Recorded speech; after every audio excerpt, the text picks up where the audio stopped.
What if the reason your life feels stuck is not because God has gone silent, but because you've gone still? What if heaven is not delaying you, but you are delaying heaven? In James chapter 4:17, it says, "If anyone knows the good they ought to do, and they does not do it, then this is a sin."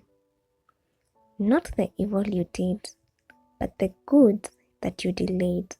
Not the mistake you made, but the obedience you postponed. How many instructions has God already given you and you have pushed to tomorrow? How many times have you said, "I'll start next week, I'll pray later, I'll fix my life soon, and I'll obey when I feel ready"? But deep down, you know you're not waiting for the right time. You're avoiding the right step. Today, this is a wake-up call. Procrastination is not just laziness. It is spiritual resistance.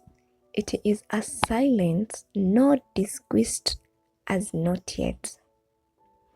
You are not confused about your purpose. You are not delaying your obedience. You already know what God told you. You already know what you need to stop. You already know what you need to start. You already know the conversation that you've been avoiding. You already know the discipline you've been running from.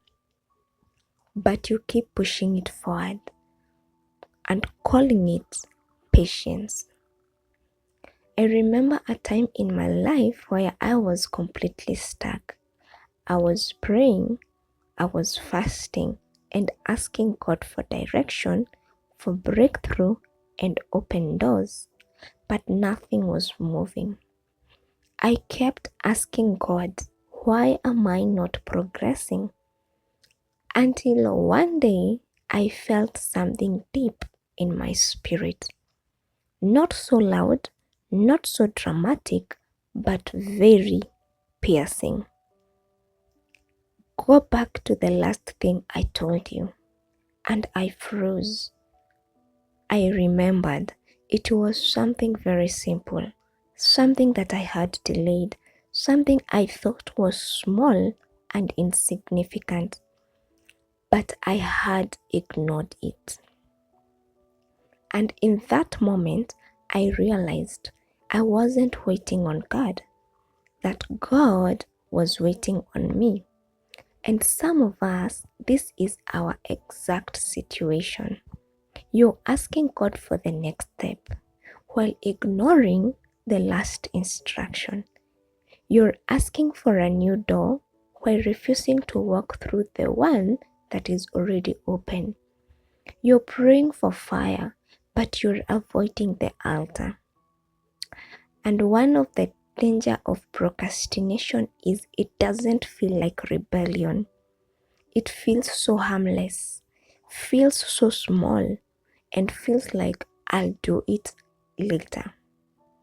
But spiritually, it is disconnecting you from momentum. Because delayed obedience is still disobedience.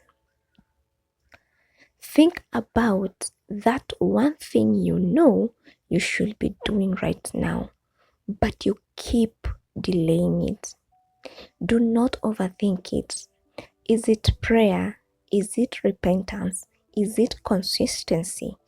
Is it leaving something or someone behind?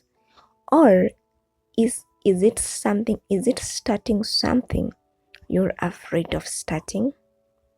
And ask yourself, why am I really delaying it? Is it fear? Is it comfort? Is it doubt? Or is it laziness? You don't trust God, or deep down, you do not trust what God said enough to act on it, then that is correction. because God does not expose you to shame. He reveals you to restore you. Your breakthrough is not locked in the future. It is hidden in your obedience. That thing you keep postponing is the same door you keep praying for. And the enemy knows this. That's why he doesn't need to destroy you. He only needs to delay you. If you keep saying tomorrow, then he keeps you from becoming who God called you to be. Because destiny is not lost in one big decision, it is slowly eroded through the daily delays.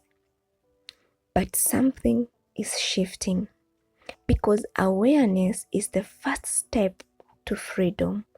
And you are becoming aware right now. You're realizing that this is deeper than time management. This is about spiritual alignment. You don't wait for motivation. Move in obedience. You don't wait to feel ready. Act in faith. Because obedience is not about feelings. It's about surrender. The moment you take one step of obedience, God meets you there.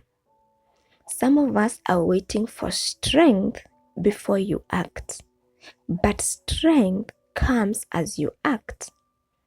Some of us are waiting for clarity, but clarity comes through movement.